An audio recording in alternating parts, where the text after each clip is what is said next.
Every afternoon, a single dad waited at the same quiet bus stop to pick up his daughter. But day after day, he began to notice another little girl, always sitting alone, always silent, and always crying. At first, he thought maybe it wasn't his place to ask. But one afternoon, he followed her. Before we begin, if you believe in the power of kindness, second chances, and stories that touch the heart, make sure to subscribe. Your support helps us keep sharing meaningful stories like this one. Now let's begin. Ethan Miller adjusted the strap of his oil-stained canvas satchel as he leaned against the rusting guardrail at the corner of Maple and 3rd. The late autumn wind curled through the empty street like a sigh, whispering through the brittle branches of the trees lining the sidewalk. Across from him, the yellow school bus rounded the bend, its headlights glowing against the encroaching dusk. He glanced down at his watch, 3:48 p.m., exactly on schedule. After a 10-hour shift at Ridgeline Auto and Machine, his bones ached, and his hands were still smeared with grease that no amount of soap could fully scrub out. But this part of the day, the moment his daughter stepped off the bus and wrapped her arms around his waist, this was what kept him going. The bus hissed to a stop. Its doors creaked open with the kind of tired groan only machinery with stories to tell could make. Sophie was the second to last, off her backpack, bouncing behind her cheeks red from the wind. She smiled wide when she saw him and ran straight into his arms. "Hey, kiddo," Ethan murmured into her hair, the scent of crayons and peanut butter wafting up to meet him. "Hi, Dad," she beamed, and then pulled back her face, clouding a little as she looked over her shoulder. "Lena's still on the bus." Ethan followed her gaze. There she was, the girl who always sat in the 3rd row back on the driver's side. Always alone, always quiet. Lena Carter. Today she stood hesitantly at the top of the steps, her oversized hoodie hanging off her small frame like a curtain. Her eyes were downcast, her arms hugged tightly around her chest, and for a brief second, Ethan saw a tear sliding silently down her cheek. She stepped off the bus without a word, turning in the opposite direction from Sophie and Ethan, her pace brisk, almost panicked. "Does she always walk home by herself?" Ethan asked, brows furrowing as he watched the girl disappear around the corner. Sophie nodded, still staring after her. "Yeah. She lives on Cedar, I think. She never talks much. Some kids say she used to live in Chicago, like in one of the bad parts. She ever say anything to you? No. One time I asked if she wanted to sit with me, but she just shook her head. She kinda always looks scared, like something's chasing her." Ethan's gaze lingered on the empty sidewalk. He didn't know Lena, not really. But there was something in her walk, in the way her shoulders caved in toward herself, in the way she flinched every time a car passed too close, that gnawed at him. It was a look he'd seen before. In the rearview mirror years ago. In his own eyes. "I think she cries every day," Sophie said suddenly.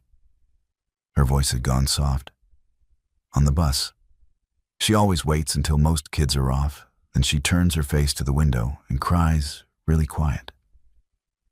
Ethan exhaled his breath, visible in the chill. He didn't respond immediately. Instead, he took Sophie's backpack, slung it over his shoulder, and reached for her hand. "Come on," he said gently. "Let's get home." They walked down the sidewalk toward their modest rental, a one-story weather-worn house with an old Chevy parked out front and a wind chime that hadn't rung since spring. The silence stretched between them, but Ethan could tell Sophie was still thinking about Lena. So was he.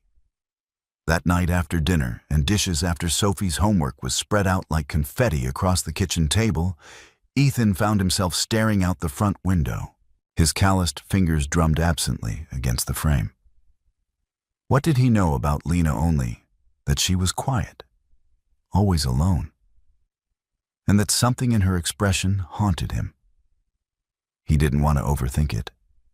Kids cried. Adolescence was a minefield of hormones and heartbreak. But deep down, his gut, seasoned by hardship, single fatherhood, and hard-earned instinct, was telling him this was different.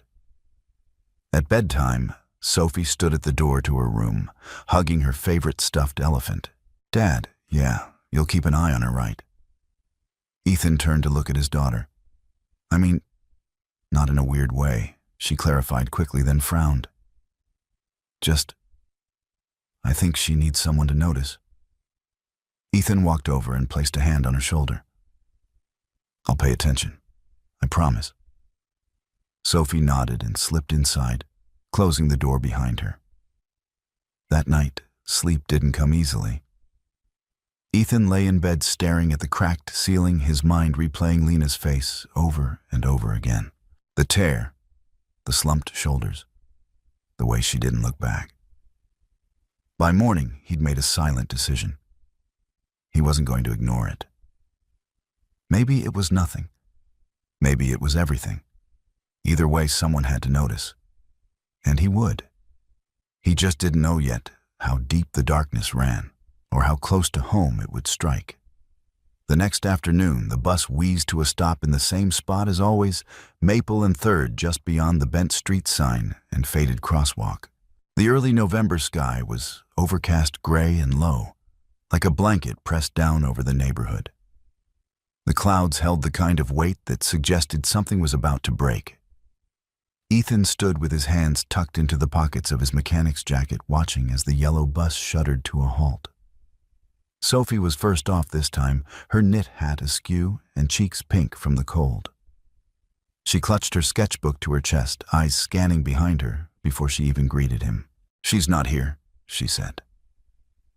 Ethan's brows drew together. Lena Sophie nodded, glancing back toward the still open bus door. A few kids filed off in their usual cliques and clusters, giggling and pushing, but no one walked with a hoodie pulled tight or eyes to the ground. "She wasn't at lunch today either," Sophie added as they turned to walk. "Some kid said she got in trouble yesterday and had to stay after class, but I don't think that's true." "Why not?" "Because she's not the kind of kid who breaks rules. She's more like the kind that disappears." Ethan didn't respond right away. Sophie wasn't dramatic. She was observant, painfully so. He'd raised her to notice things, patterns, changes in voice, shadows where light should be. You couldn't raise a child on your own without giving them some of the armor you'd earned along the way. They walked the 2 blocks home in silence, Ethan's mind already turning gears. He didn't like guessing, and he especially didn't like feeling helpless. When they reached the porch, he paused before unlocking the door. "You said she cries on the bus?" he asked, keeping his tone even. Every day, Sophie nodded as she took off her backpack. "Pretty much. Not loudly. She waits. Usually until we're the only ones left. Then she leans against the window and pretends she's just tired. But I can see it in the reflection." Ethan let out a slow breath. "Has she ever said anything to you or anyone she talks to? No one, Dad? Not even teachers?" "I think she wants to disappear." He held the door open for her, but his eyes lingered on the street. Somewhere out there, Lena Carter had gone home yesterday. Or maybe not. The thought sat heavy in his chest. Later that evening, after Sophie had gone to bed and the small house settled into its nightly rhythm of soft ticking clocks and distant street sounds, Ethan sat at the kitchen table with a cup of black coffee going cold in his hand. The soft glow of the stove clock read 10:17 p.m. He picked up his phone thumb, hovering over his contact list. He scrolled past old co-workers, a couple of emergency numbers, and finally stopped at Amelia Jacobs, Sophie's homeroom. He hesitated for a moment, unsure if calling a teacher at this hour was overstepping, but then hit dial. The phone rang twice before a sleepy voice answered. "Hello, Miss Jacobs. It's Ethan Miller, Sophie's dad." There was a beat of pause before her tone warmed slightly. "Oh. Yes, of course. Is everything all right? I'm sorry to call this late. I wanted to ask about a student. Lena Carter." The line went quiet. I know she's not mine to worry about, Ethan continued. But Sophie's been talking about her. Says she's always crying on the bus. Today she wasn't at school. There was a rustle as if Amelia were sitting up in bed. I noticed that too. She didn't show up this morning. No call from a parent. I even checked with the front office.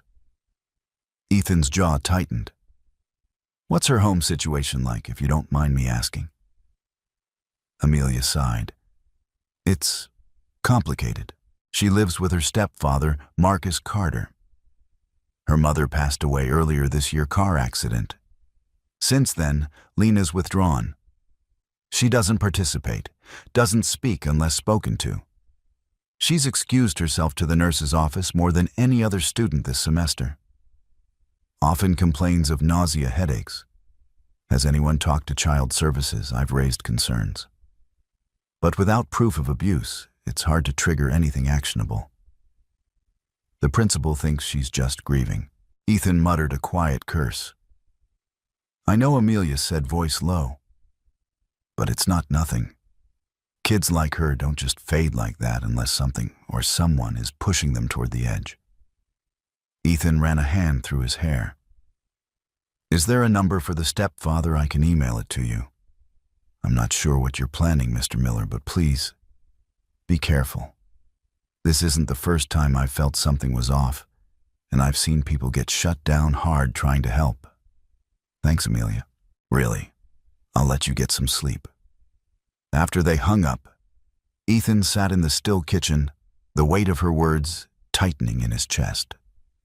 He looked across the hall toward Sophie's room. Her door was cracked open, a sliver just enough to see the edge of her nightlight casting soft blue shadows. He had no legal authority, no right to intervene. But he was a father, a man who'd raised his child with a sixth sense for silence and bruises that didn't show. Something was wrong, and tomorrow he would find out just how wrong. The next day broke with an icy drizzle that coated everything in a slick sheen, turning sidewalks into danger zones and windshields into canvas for streaking wipers. Ethan stood beneath the awning of Ridgeline Auto, his thermos in one hand, watching the neighborhood school bus roll to a slow stop 2 blocks down. It was just past 3:45 p.m. He'd clocked out early under the pretense of a headache, though his manager didn't question it. Ethan wasn't known to slack. He was known for tightening bolts twice and triple-checking brake lines, the kind of man who didn't speak unless it mattered. And right now, something mattered.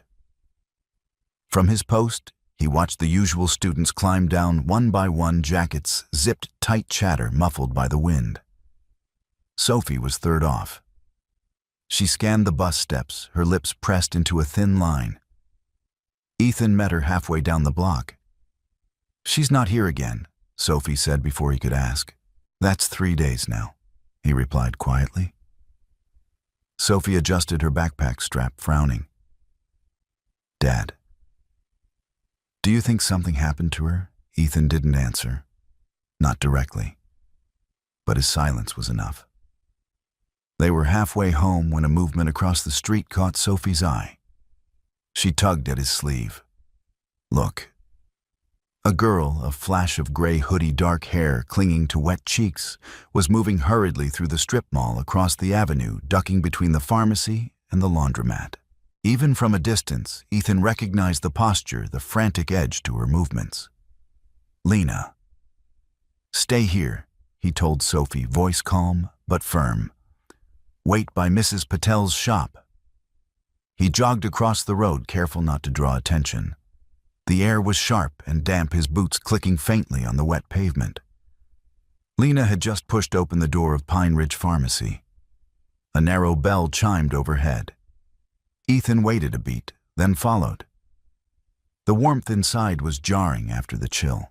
The store was mostly empty, just an elderly man browsing nasal sprays and a teenage clerk hunched behind the counter, scrolling on his phone. Ethan spotted Lena at the back, standing before a shelf of personal hygiene products. She looked pale, as if she hadn't slept in days. Her arms were wrapped around her stomach. She shifted uncomfortably, then reached for something. Her hand hovered over the pregnancy tests. She didn't see him yet. Ethan froze. He should leave. This wasn't his place. Not really. But then she dropped the box. It hit the linoleum with a hollow plastic clatter. Her hands trembled as she bent to pick it up. "Lena," he said quietly. She turned with a jolt, eyes wide. A second later, panic washed over her features. What are you doing here? I was nearby," he said, keeping his tone level. "I saw you. I was worried." "I'm fine. You don't look fine." "That's none of your business," she snapped. But it lacked conviction. Her voice cracked. Ethan took a step closer. "Look, I know I'm just Sophie's dad. I don't want to scare you. But you've been crying for days. You're not at school. And now you're here alone." Lena clenched the box in her hands. Her fingers went white. "You don't know anything." "Maybe not," he said softly. "But I know when someone looks like they're carrying something too heavy. And I know what it's like to be a kid, hoping anyone might see it." She flinched, eyes darting past him toward the store window.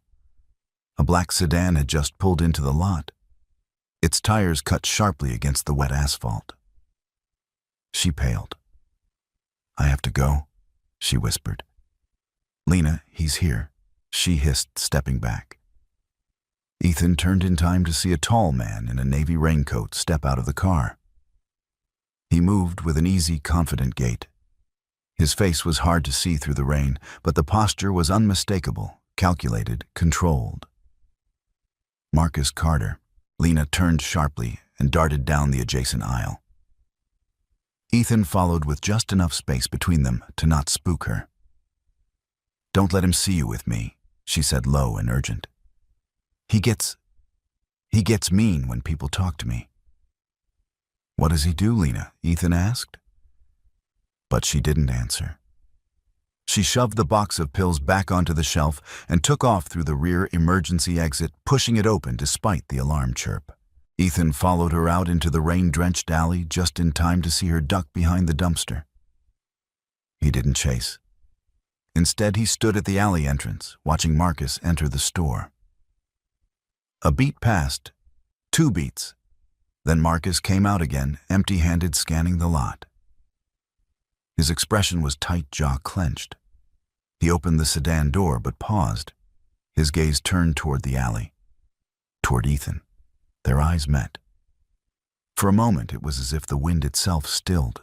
Then Marcus gave a tight nod, impersonal. Professional.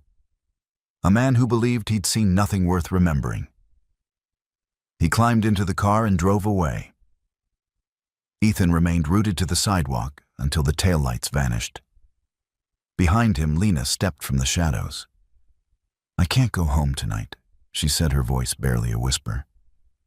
Ethan turned to her, his heart pounding. He didn't move toward her, didn't speak right away. Because he knew this was the moment, the edge of a decision, the place where a man had to choose between what was legal and what was right. "You won't," he said finally. "Not alone." And in that simple sentence, the course of both their lives began to shift. The rain hadn't let up by the time Ethan pulled into his driveway. His old Chevy sputtered once before falling into a low, throaty idle. The wipers dragged across the windshield with tired resolve, carving arcs in the haze. In the passenger seat, Lena sat still, motionless, silent. Her hoodie was soaked through, and strands of dark hair clung to her cheek. She hadn't said a word since they'd left the pharmacy. Not even when Ethan offered her a towel from the glove compartment. Not when he called Sophie to let her know everything was okay. Not even when he drove past her house without asking for an address. He glanced sideways now, engine running. "You're safe here," he said gently. "I meant what I said. You're not alone." Lena didn't look at him. Her eyes were fixed on her knees, hands clasped together so tightly her knuckles had gone pale. Ethan let the silence sit, He'd learned a long time ago that some things couldn't be coaxed. They had to be allowed to surface in their own time, like oil rising through dirty water. Finally, she spoke. "He doesn't hit me." Her voice was flat, but Ethan caught the tremor beneath it. "That's good," he said cautiously. "But it's still bad," she added, then fell silent again. Ethan killed the engine. The house looked like 100 others in the neighborhood, single-story weathered siding porch light, flickering faintly in the rain. Sophie waited at the front door, arms crossed against the cold, her eyes widening when she saw who stepped out of the car beside her father. Lena flinched at the sound, like she hadn't expected to be recognized. But Sophie stepped forward without hesitation. "Come inside," she said. "You're soaked." Lena hesitated, her shoes sinking slightly into the muddy gravel. Then she followed, ducking into the warm light of the house as Ethan shut the car door behind them. Inside, the heat from the old furnace grown to life. Ethan handed Lena a clean sweatshirt, Sophie's a faded blue hoodie with a cracked print of a cartoon whale on the front, and set a pair of dry socks by the heater to warm. He didn't ask her anything. Not yet. In the kitchen, he stirred a pot of canned soup and listened to the girls speak in low voices in the living room. Sophie didn't press. She just offered presents like Ethan had taught her. That night, Lena ate little, barely half a bowl, and declined to shower. But she allowed Ethan to set up the couch for her with clean sheets and a heavy quilt. When he dimmed the lights, she finally whispered something so low he almost missed it. "Thank you." He nodded. "Anytime." After Sophie was tucked in and the house fell quiet, Ethan returned to the kitchen. He stood there for a long time, staring at the cheap laminate countertops, his jaw working slowly. Then he picked up the phone and called Amelia Jacobs. She answered on the third ring, voice hushed. "Ethan, I have Lena," he said. A beat of stunned silence. Then, "What do you mean?" "She didn't want to go home. She showed up alone at a pharmacy this afternoon. Looked like she was about to collapse. Marcus Carter came looking for her." "My God." "She asked me not to take her back." "I didn't." "Did she tell you anything?" "Not clearly. But she's scared. That much is obvious. And based on what I saw, I don't think he's just some overbearing guardian." Amelia's voice lowered further. "There's only so much I can do without triggering district protocols. Can you contact someone at Child Protective Services? Quietly, I'll try," she said. "Tomorrow morning. But you need to be careful, Ethan. Harboring her even with good intentions puts you at risk. Legally." "I know." There was a pause. "Do you trust me, Amelia, yes? Then believe me when I say this girl isn't safe in that house." Later that night, Ethan sat in the armchair across from the couch, arms crossed, boots still on. He watched over Lena, who lay facing the wall, curled beneath the quilt, like a shadow trying to disappear. He didn't expect to sleep. He didn't need to. At 2:13 a.m., her breathing shifted. Not the rhythm of sleep, but the unsteady cadence of someone fighting it. "I know you're awake," he said quietly. A pause. Then softly, "Yeah." Ethan leaned forward, elbows on his knees. "You don't have to tell me everything. But I want you to know. When my daughter was 6, I took her and left a place that wasn't safe. I know what it feels like to pack in the middle of the night and pretend it's just a sleepover." He heard her inhale sharply, then slowly exhale. "I didn't think anyone would notice," she whispered. Ethan didn't respond. He let the moment breathe. Then trembling, Lena spoke. "It started a few months after my mom died. At first, he was just around, controlling. He wouldn't let me go out, wouldn't let me talk to anyone. But then he started coming into my room at night." Ethan's stomach turned, but he kept his voice steady. "Did you tell anyone I tried?" My aunt. She didn't believe me. She said I was making things up, that I was jealous of him and the new baby. But I wasn't. I was just scared. Tears had begun to form in the corner of her eyes. I bought pills, she said. I didn't know what kind to get. Just something to stop anything from happening. Ethan felt an ache so deep in his chest, it made him press his palm flat against it. You did the best you could, he said softly. You survived. She turned to face him, then eyes red-rimmed and raw. I didn't want to be a problem. I just wanted someone to see. I see you, Ethan said. And he meant it with every ounce of who he was. Tomorrow would bring authorities questions, maybe even threats. But tonight, under his roof, Lena Carter was no longer invisible. She was a child, and she was finally safe. It wasn't the kind of detail most people would have noticed a single missing passenger on a routine school bus route. But Ethan noticed. The following afternoon, he stood beneath the same tree near the stop sign at Maple and Third Hands, buried deep in the pockets of his worn jacket. The air was sharp and still heavy with that strange tension that sometimes settled over a quiet neighborhood. Like fog you couldn't see but could feel in your bones. The school bus rounded the corner right on schedule, groaning to a stop brake's hissing. Sophie was among the first to step off. She didn't smile. Ethan immediately knew something was wrong. Lena's not on the bus, Sophie said before her boots even hit the pavement. She wasn't at school at all. His chest tightened. Did the teacher say anything?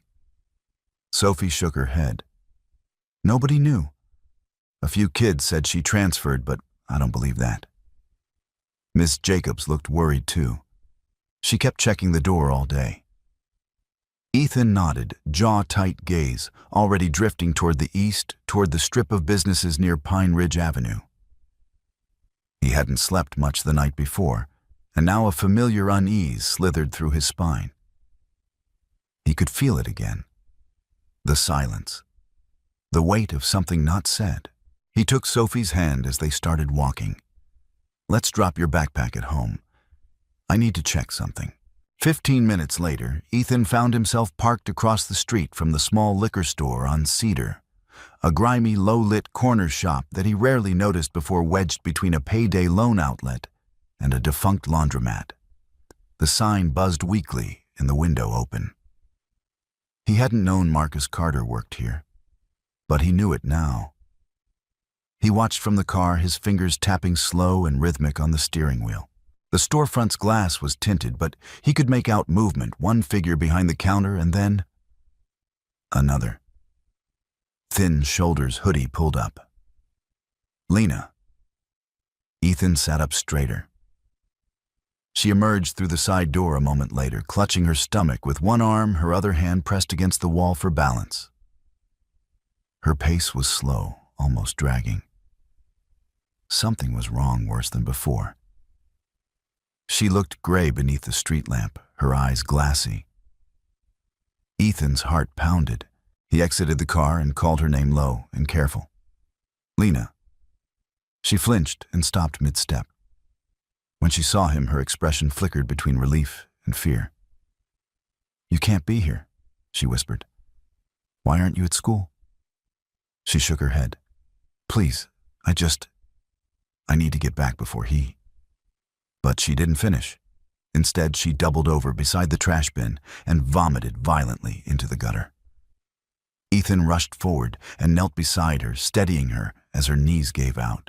Her skin was cold, her body trembling. Lena, what's happening? He asked urgently. Before she could answer, the side door creaked open behind them. Ethan turned.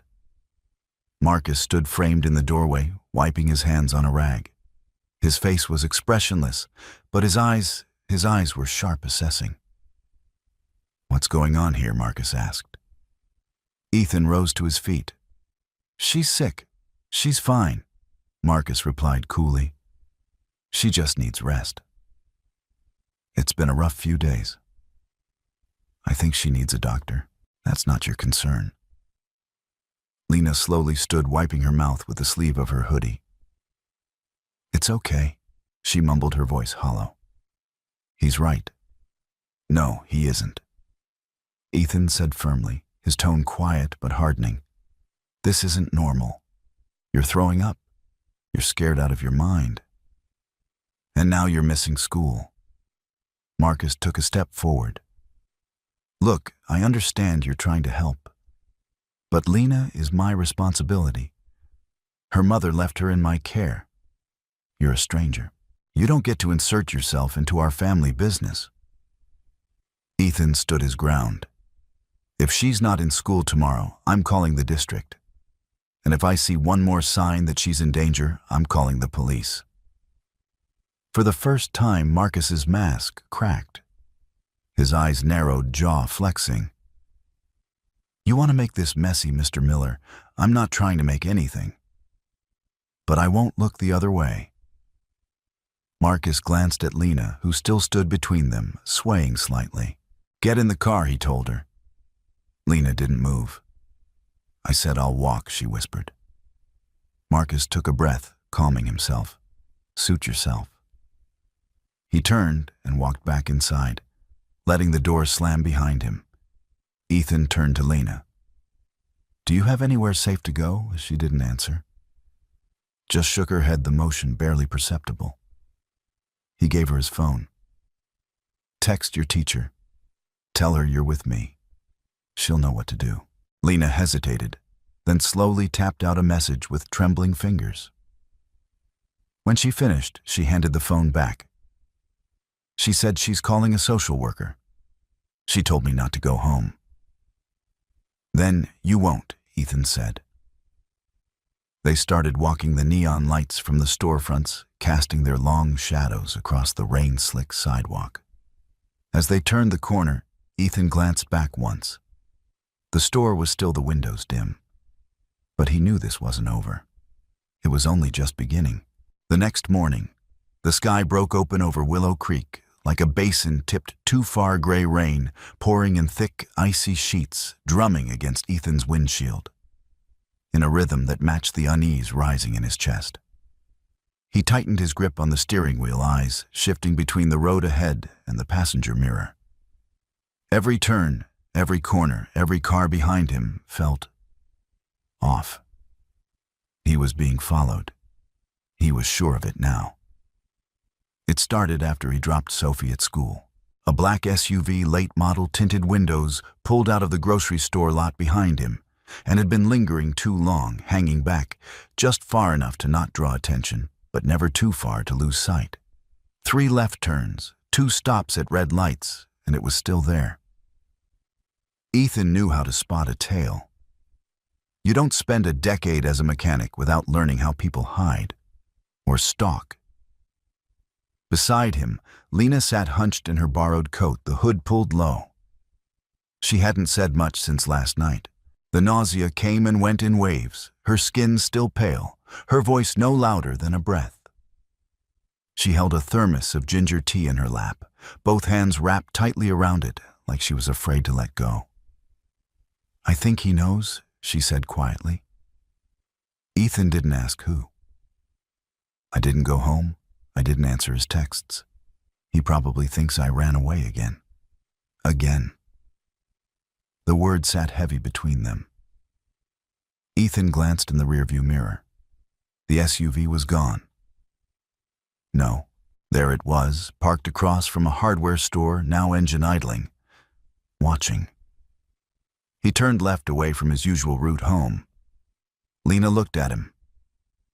Where are we going? Somewhere public. Ethan replied. And somewhere he won't expect. They ended up in the parking lot of the public library just after opening hours. The lot was mostly empty, 1 librarian's car, a weather-beaten pickup, and an old minivan. Ethan parked near the building facing the entrance. Stay here, he said. He climbed out into the cold drizzle, walked slowly around the truck, then slipped between 2 parked vehicles and doubled back toward the street. The SUV was there again, 2 blocks down, engine still running. He couldn't see the driver, but he didn't need to. The message was clear: I'm watching you. Ethan pulled out his phone and called Amelia Jacobs. I need help, he said without preamble. Now. 10 minutes later, they sat in a quiet reading room on the second floor of the library. Books lined the walls, and the sound of rain played gently on the windows. Amelia arrived with a man in a brown blazer, lean, sharp-eyed, and calm as a lake. He introduced himself as Carl Wexler, a child welfare investigator with the county. Ethan shook his hand with measured strength. I've already reviewed Ms. Jacobs's report, Carl said, setting down a thin folder. But I'd like to hear everything from your perspective, Mr. Miller. Everything you've witnessed since you became involved. Ethan nodded. He started from the beginning. Maple and Third Lena crying on the bus, the slipped blister pack of pills, the late-night visit to the pharmacy. He recounted Marcus Carter's cold stare, the controlling tone, and the empty, practiced smiles. Carl listened without interrupting his pen, scratching lightly against the folder, and Lena, Carl asked softly, turning toward her, Do you feel safe right now? Lena's voice was almost inaudible. With him, no. Do you believe Marcus Carter has harmed you in any way? She hesitated. Her fingers dug into the sleeves of her coat. Yes, she whispered. Not like bruises. But he comes into my room. Late. When he thinks I'm asleep. Carl's expression didn't change, but the silence grew thicker. He scribbled a note, then looked up. Has he ever threatened you? He said if I told anyone, he'd tell the police I was unstable, that I ran away to be with some boy, that they'd put me in a home, and that if my mom were still alive, she'd hate me. Ethan's hand curled into a fist beneath the table. Carl nodded. Thank you, Lena. You were very brave. He turned to Ethan. Mr. Miller, I'm placing Lena in temporary protective custody, effective immediately. She will not return to that home. Marcus Carter will be contacted. Do you have a secure address she can remain at for the next 24 hours? Yes, Ethan said without hesitation. My place. Carl nodded, standing. You may be contacted by law enforcement. There will be questions. Stay honest, stay calm, and keep her close. Ethan stood, then offered his hand again. Thank you. Carl gave a small, grim smile. Thank you. Most people don't get involved. You did. That night, as the rain softened into a mist, Ethan sat on the porch with a mug of coffee watching the street. Sophie was inside with Lena, showing her how to play an old board game they'd found in the closet. For the first time, Lena had laughed quietly, but unmistakably. A patrol car rolled past, slow and deliberate. Back up. Ethan exhaled. He hadn't realized how long he'd been holding his breath. The front door creaked open behind him. You okay? Lena asked. Ethan turned surprised to see her there. She wore Sophie's hoodie again, a size too big, and socks that kept slipping down her heels. But her eyes were clearer now. Better now, he said honestly. She stepped out onto the porch and stood beside him, both of them looking into the night. Do you think he'll try to come here? She asked. If he does, Ethan said, his voice steady, he'll have to come through me. Lena nodded. I used to wish someone would say that. You never had to wish, he replied gently. You just needed someone to mean it. And for the first time, Lena believed someone did. It was just after 4 the next afternoon when Ethan spotted the sedan. The same black car from the liquor store, same tinted windows, same silent presence. It sat across the street from the garage like it belonged there, engine-off windows, reflecting the clouded sky, idle and unbothered. But Ethan knew better. He'd seen it one too many times now. Someone wasn't just watching. Someone was waiting. He wiped his hands on a rag, and stepped out from under the awning, pretending to inspect the tire rack. From this angle, he could see the silhouette of a figure in the driver's seat, motionless, waiting, like a spider in its web. He returned inside, nodded at Mike to cover the last 2 jobs of the day, then grabbed his jacket. On the way out, he called Amelia.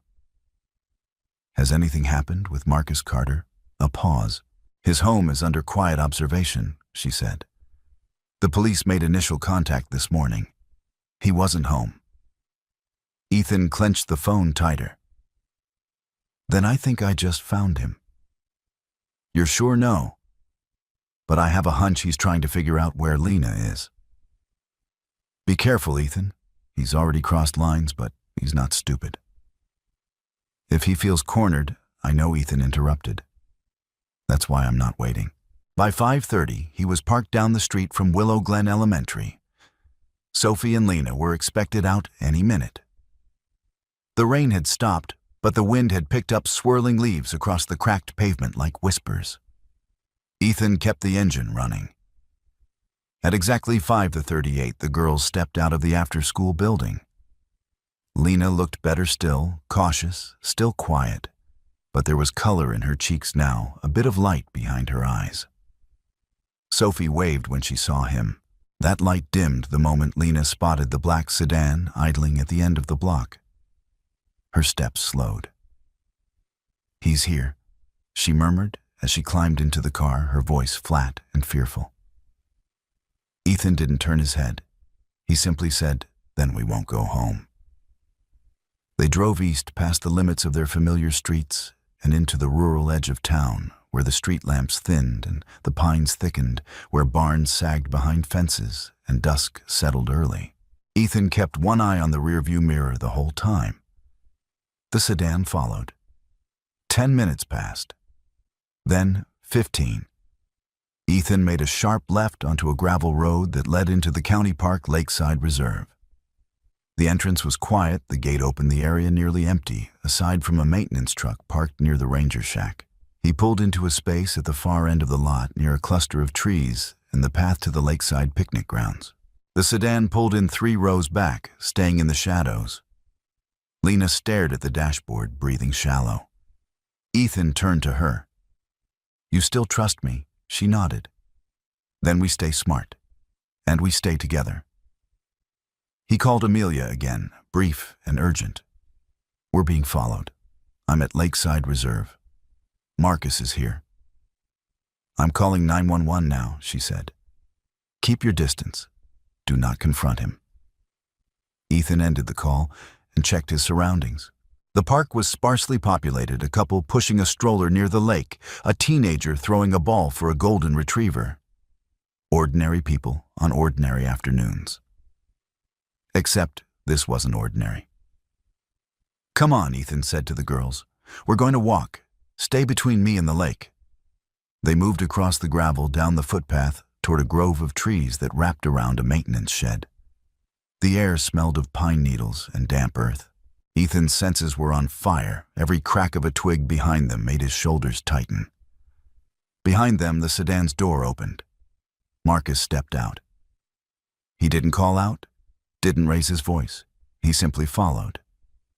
Ethan led the girls behind the shed and motioned for them to crouch down, out of view. He pulled out his phone, heart hammering. 1 minute. 2. The shed door creaked open. Marcus entered. Ethan leaned forward, using the slats in the side wall to peer through. Inside, Marcus was speaking low and fast to someone. 2 other men were there, strangers, rough-looking older. One leaned against a workbench, the other paced. This wasn't a coincidence. It was planned. Then Lena's name passed Marcus's lips. Ethan strained to hear. "You know what happens if she talks." "If anyone talks," Marcus was saying. "She wasn't supposed to run. She's scared now. We need to finish this." Ethan's stomach dropped. He backed away and dialed the police. "This is Ethan Miller. I'm at Lakeside Reserve Maintenance Shed on the Eastern Loop. A minor is being targeted. 3 adult males inside. One is a known predator. The others are unknown. Send units now. The dispatcher's voice came back calm but firm. Units en route. ETA 6 minutes. Can you confirm the minor is not inside the structure? She's with me, Ethan said. She's safe, for now. He hung up and crouched beside Lena.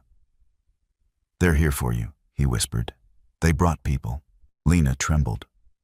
What are they going to do? Nothing, Ethan said. Not while I'm here. Then he rose, stepped into the open, and walked toward the shed. Marcus spotted him first. His face changed, surprise, then rage. You don't belong here, he said. Ethan's voice was steady. She's not yours to control anymore. Marcus stepped forward. You have no idea what you're interfering with. Ethan didn't flinch. I don't need to. I've seen enough. Behind Marcus, one of the other men moved toward the door, but stopped as the first siren pierced the quiet.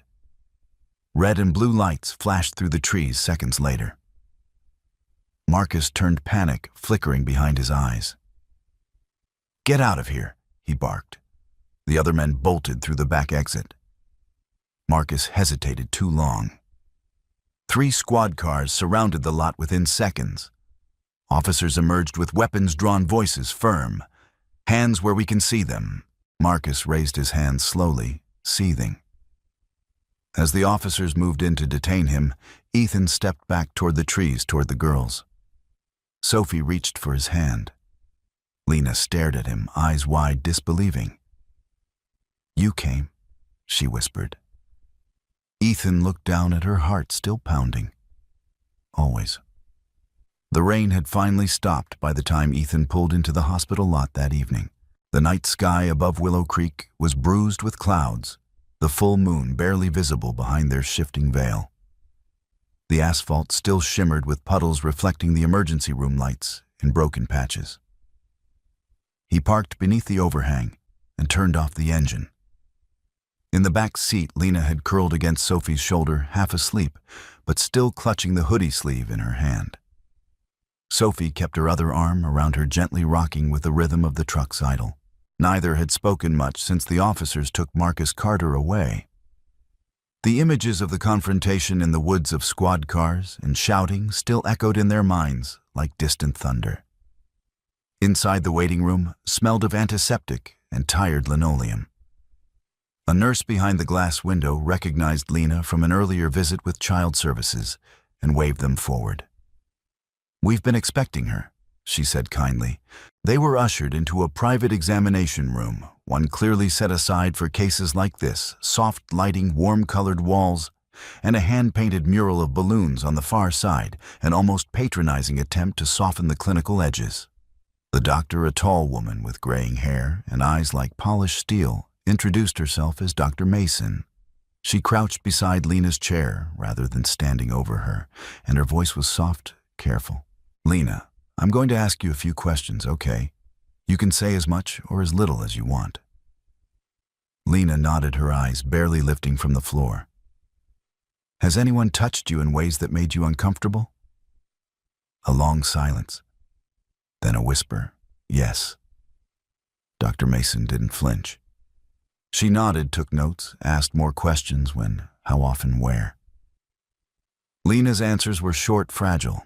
Ethan stood with his back to the wall, fists clenched in his jacket pockets, his jaw aching from how tightly he was grinding it. Sophie sat quietly, watching with wide, horrified eyes. Finally, Dr. Mason rose and stepped into the hallway to speak with the attending nurse. The door clicked softly behind her. Lena looked up, blinking. Did I do something wrong? Ethan knelt beside her. No, sweetheart. You did something brave. I thought, if I told, maybe they'd say I was lying, like before. He gently placed a hand on her shoulder. That's not going to happen this time. You've got people listening now. You're not invisible anymore. She looked at him, eyes full of disbelief that was slowly beginning to fade. An hour later, Dr. Mason returned with a clipboard and a weary expression. She's physically okay, aside from exhaustion and some warning signs of anemia, she told Ethan privately just outside the room. No major injuries. We've taken evidence, documented everything for the case. She'll need a follow-up appointment, possibly counseling. Ethan nodded. Dr. Mason studied him. She trusts you. I didn't ask for it, he said. But I won't waste it. You've done more for her in 3 days than some family does in a lifetime. That hit harder than he expected. She continued. CPS will place her into temporary foster care while the investigation proceeds. But given the circumstances and your connection to her and Sophie, you may qualify to become her emergency caregiver. Ethan blinked. You mean she could stay with us, only if you're willing? The words landed like a stone in a still pond. He hadn't planned for this, hadn't imagined being a father to anyone but Sophie. And yet, when he looked through the glass at the girl inside that room curled in his daughter's hoodie, he couldn't imagine letting her go back to any life that didn't include being protected. I'm willing, he said. It was nearly midnight by the time they left the hospital. Lena was quiet in the back seat, staring out at the wet parking lot. Sophie had fallen asleep, her head resting against the window. As Ethan pulled out onto the road, his phone buzzed on the dashboard. Unknown number. He hesitated, then answered. Mr. Miller, a voice asked, crisp and low. Yes, this is Detective Rosa Navarro, Willow County PD. I'm overseeing the Marcus Carter case. I've just finished interviewing him and wanted to update you directly. Ethan felt his grip tighten on the steering wheel. Go ahead. Carter is denying all charges. Claims Lena fabricated everything, that you manipulated her. He's also claiming custody rights and is attempting to block CPS involvement. Ethan exhaled sharply. You believe him? No, Navarro replied flatly. His story is inconsistent, and we've already matched some of Lena's statements to evidence recovered from his house and the shed. But cases like this take time. There will be hearings, court battles. You need to be prepared for that. I'll be ready. She's lucky to have you, Mr. Miller. Ethan looked in the rearview mirror. Lena had fallen asleep at last, her face tilted toward the window, peaceful for the first time in days. I'm lucky to have her, he said quietly. Back home, Ethan carried Sophie to bed, while Lena changed into dry clothes. The living room was still warm from the earlier fire, and a soft jazz record played in the background, something calming, something without words. When he came back out, Lena stood by the window, arms crossed, watching the dark street. Do you think he'll come back? She asked. Ethan stepped beside her. Not if I have anything to say about it. She didn't respond right away. Then softly, thank you. For what? For staying. He looked at her and saw a kind of strength beginning to rebuild, slowly, carefully, like a new foundation rising from rubble.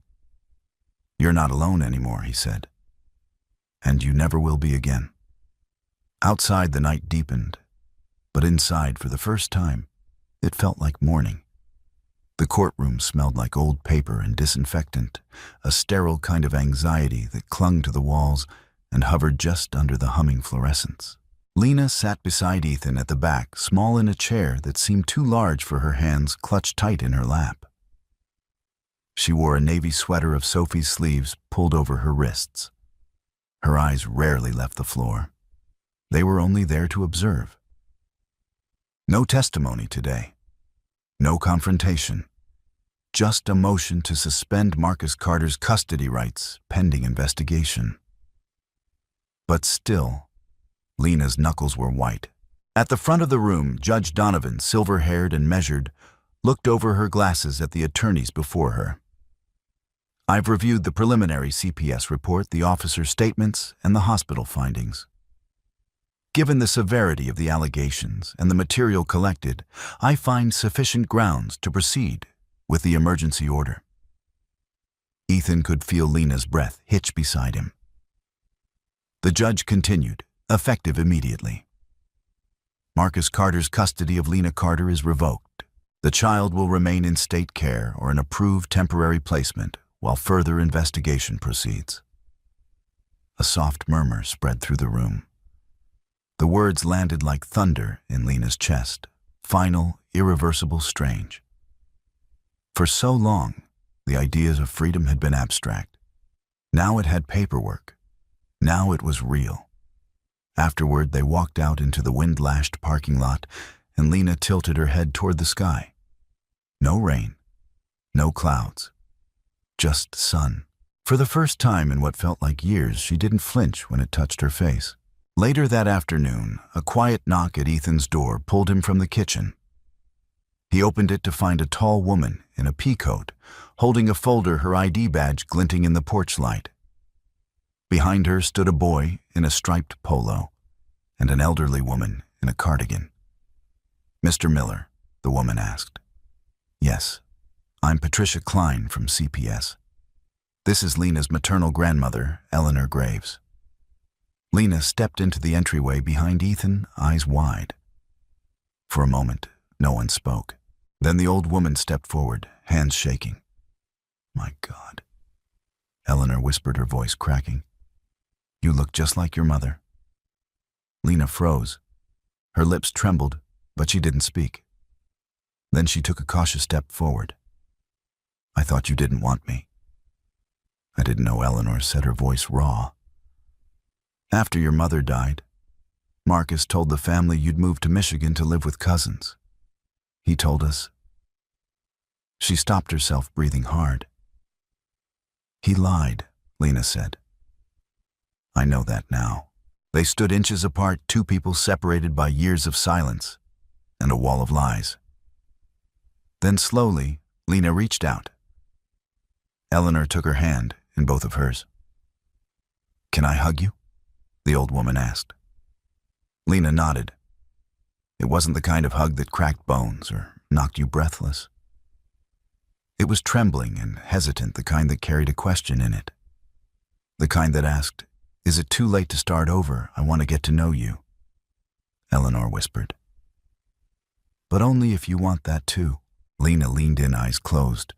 "I think I do." That night, Ethan sat with Lena on the porch steps. The fireflies were out, blinking like distant memories across the grass. Sophie was inside, humming to herself as she colored at the kitchen table. "You okay?" Ethan asked. Lena nodded.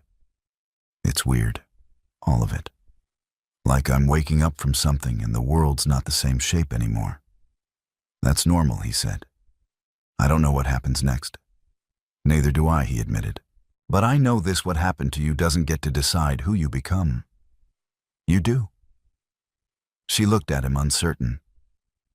"You really believe that?" "Yeah," he said. "Because I've lived it. When Sophie's mom left, I didn't think I could raise her alone. Thought I'd fail her. But every day she gave me one more reason to stay upright. She made me better." He looked at Lena, meeting her gaze fully now. "And so have you."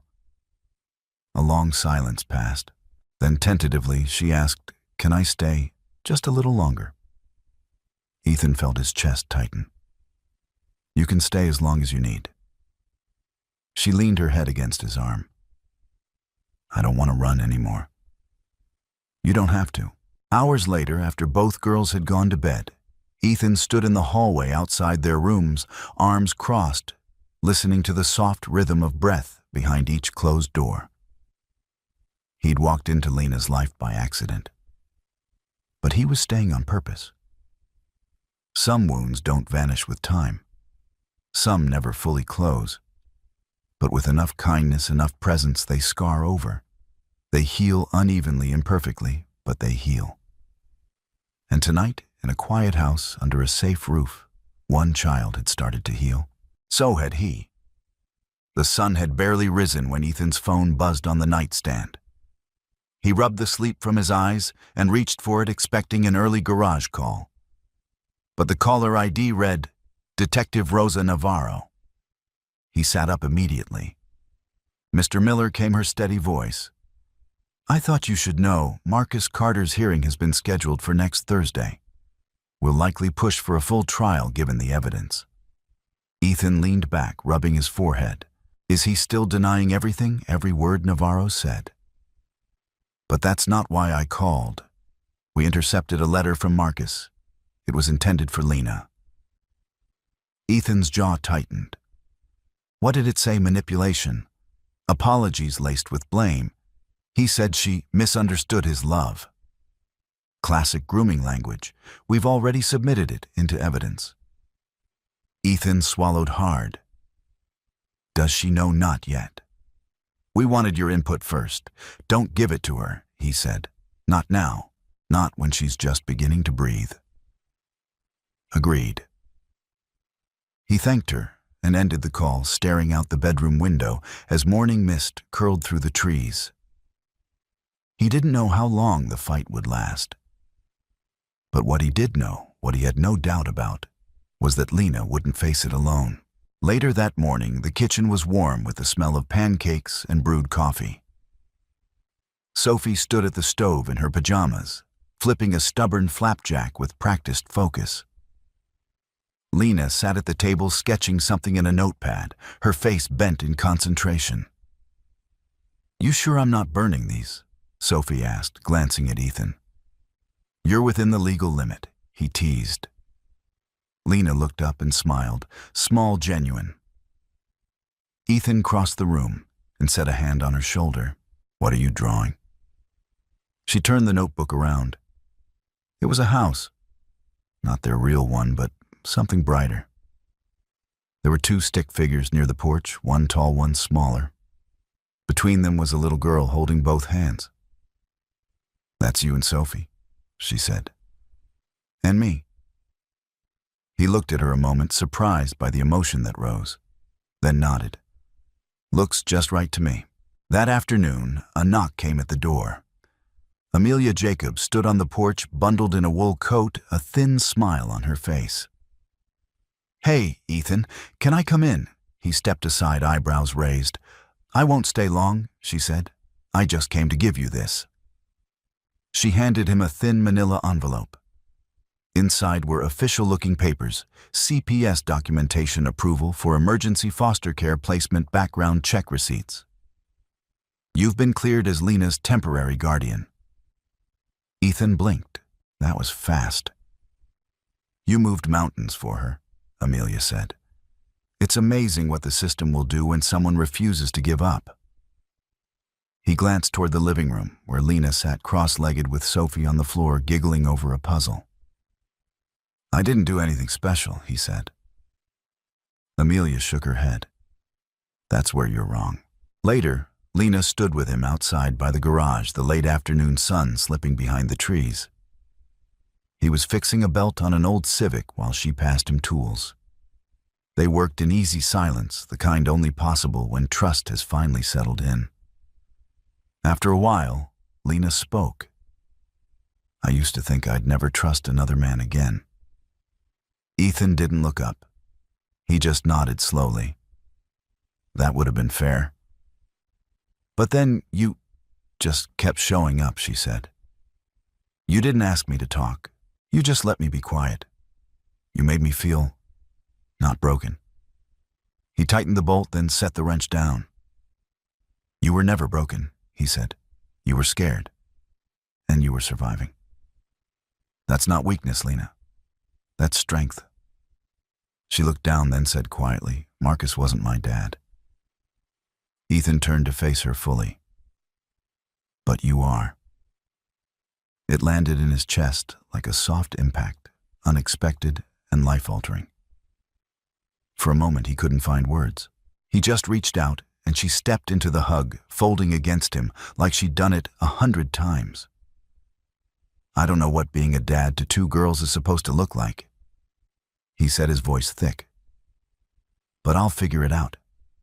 I promise. She smiled against his shoulder. You already are. That night, Ethan stood in the doorway of their shared room, watching Sophie and Lena sleep. Sophie sprawled across one half of the bed, an arm flung dramatically over her stuffed elephant. Lena was curled smaller hands, tucked beneath her chin, but peaceful now. No flinching, no tension in her brow. He'd never set out to be a hero. He was just a mechanic, a father, a man who noticed what others didn't, a man who listened when someone needed him to. But in a world that often failed to protect the quiet ones, that was more than enough. He stepped back, closed the door gently, and whispered into the still hallway, "I've got you. Both of you." And in that quiet promise, a new kind of family took root, not perfect, not planned, but real. And healing. The corner of Maple and 3rd looked different now. The rusted signpost had been replaced, the sidewalk patched with fresh concrete. Someone, likely the neighborhood committee, had planted a small flower bed beneath the bench daffodils beginning to stretch toward the spring air. Even the school bus seemed brighter as it rounded the bend, its windows glinting in the morning light. Ethan stood beside his old Chevy arms, folded, the warmth of the sun resting lightly on his shoulders. It was the same stop where everything had started. The same stop where a girl once stepped off the bus with red-rimmed eyes and a heart full of silence. But today, everything had changed. The doors hissed open and 2 girls stepped out. Sophie bounded down first, her hair in a messy braid and her backpack bouncing against her side. "We have a field trip next week," she shouted as she ran toward Ethan. "Museum fossils." "You'll hate it."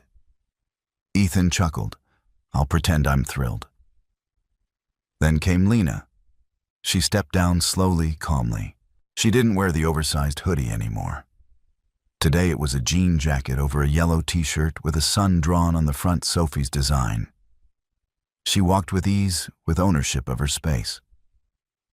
She didn't look back. "Hey, Dad," she said, voice casual but deliberate. Ethan's heart pulled at the sound.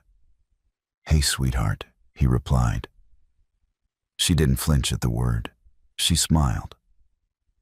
The girls climbed into the truck, arguing about whose turn it was to choose the radio station. Ethan watched them for a beat longer before rounding the hood and getting behind the wheel. That weekend, the 3 of them sat at the kitchen table coloring Easter eggs. It was a chaotic, messy affair, dye on the chair stickers and Sophie's hair-cracked shells that no one admitted to causing. "I think this one looks like you," Sophie said, holding up a wildly pink egg with googly eyes. Lena snorted. "That egg looks like it hasn't slept in 4 days. "Exactly." Ethan leaned back in his chair, just watching, soaking in the sound of laughter and the smell of vinegar and food, coloring the sense of home. Not just shelter, not just shared rooms or meals, but home, built from trust, stitched together with quiet moments like this. 2 weeks later, the final court hearing arrived. It was shorter than expected. Marcus Carter, now facing criminal charges for endangerment and abuse, had withdrawn his claim to custody. His attorney cited mounting evidence and emotional instability. The judge granted full emergency guardianship to Ethan pending formal adoption procedures. When the gavel fell, Ethan didn't cheer. He simply turned to Lena. "You okay?" She looked at him, her eyes clear, her voice steady. "Yeah, I really am." Months passed. Summer approached, and with it, the sense of permanence. Lena's room transformed from borrowed to lived in. Posters lined the walls, a bookshelf overflowed with sketch pads. She and Sophie took turns baking monstrosities in the kitchen, cookies that burned on the outside and stayed doughy in the middle. And every evening, Ethan sat on the porch with a cup of coffee and listened to them from inside, 2 voices tangled in laughter or debate or music. He never needed the television anymore. That was the sound of healing. One night, Lena joined him. Guess what he looked over? What she handed him, an envelope? Inside was a pencil sketch, detailed, careful, full of emotion. It was of the 3 of them at the bus stop. Ethan arms crossed Sophie with her usual flair, and Lena eyes forward, a smile half-formed. A golden retriever sat beside them, imaginary but hopeful. He couldn't speak. There's a contest at school, she said. Theme is what family means. I think I want to enter. You'll win, he said. She grinned. Nah, but that's okay. They sat in silence a while, the porch light buzzing above them, the night air warm and full of cricket songs. I used to think family was something you're born into, Lena said at last. But now I think it's more like a place where someone keeps the porch light on, just in case you ever want to come home. Ethan knotted his throat tight. I'll always keep it on. She leaned her head against his shoulder. I know. One morning, months later, Ethan returned to the corner of Maple and 3rd, not out of habit, but for a purpose. He stepped out of the truck and stood there for a while. Just watching. Just remembering. A little girl once cried in silence here. And now she laughed in the kitchen, teased her sister, filled a home with drawings and warmth. He reached into his pocket and pulled out a tiny engraved plate. He walked over to the bench, the same one he'd waited at every afternoon, and screwed the plate into the backrest. It read, "For the ones who just needed to be seen." Someone did. He stepped back and took a breath. Some stories don't end with thunder. Some end with the quiet arrival of light, slow, certain, and steady. And in the warmth of that light, even the most wounded souls remember how to grow. Even the silent ones remember how to speak. Even the forgotten learn they were never truly alone. And sometimes, the man who stood watching from the edge becomes the reason someone dares to walk back into the world again. Not as a victim, but as a daughter. Certainly, here's a warm, audience-friendly call to engagement section in English, perfectly suited for placing after the story ends. If this story moved you in any way, we'd love to hear from you. Where are you watching from? Drop your city or country in the comments. We always enjoy seeing how far these stories travel. And if you haven't yet, make sure to subscribe to the channel so you never miss another heartfelt tale. We share stories that remind us of the quiet strength in everyday people and the power of compassion. Thank you so much for watching. Until next time, take care and be kind.